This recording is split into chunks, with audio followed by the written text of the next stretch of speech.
The United States has released its 2023 strategy to counter weapons of mass destruction for the first time since 2014, and it recognized North Korea as a persistent threat. This comes as North Korea has unanimously moved to amend its constitution to bolster and expand its nuclear weapons capability. Our Lee Soo-jin tells us more. The United States is remaining vigilant as North Korea seeks to grow its nuclear arsenal. The U.S. Department of Defense unveiled its 2023 strategy for countering weapons of mass destruction on Thursday local time, where it assessed North Korea as a persistent threat. The CWMD strategy, which has been updated for the first time in 9 years, aims to address current and imminent challenges and threats regarding weapons of mass destruction, as well as present ways to respond to those issues. WMD include chemical, biological, radioactive, and nuclear weapons that can cause large-scale damage.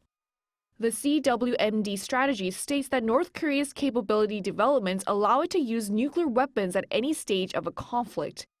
This is in reference to a law enacted by North Korea last year that permitted the launch of a preemptive nuclear attack if it perceived an impending strike. North Korea is also developing short, intermediate, and intercontinental range nuclear capabilities that places the U.S. and its regional allies at risk and can produce nerve, blister, blood, and choking agents, according to the CWMD Strategy report. The Pentagon also labeled Iran and violent extremist organizations as persistent threats, China as a pacing challenge, and Russia as an acute threat. The release of the unclassified version of the CWMD strategy document comes just 1 day after North Korea's Supreme People's Assembly, during a 2-day meeting presided over by leader Kim Jong-un, unanimously moved to enshrine its nuclear force-building policy into its constitution. This came a year after the Assembly passed a nuclear policy that permits preventive nuclear attacks.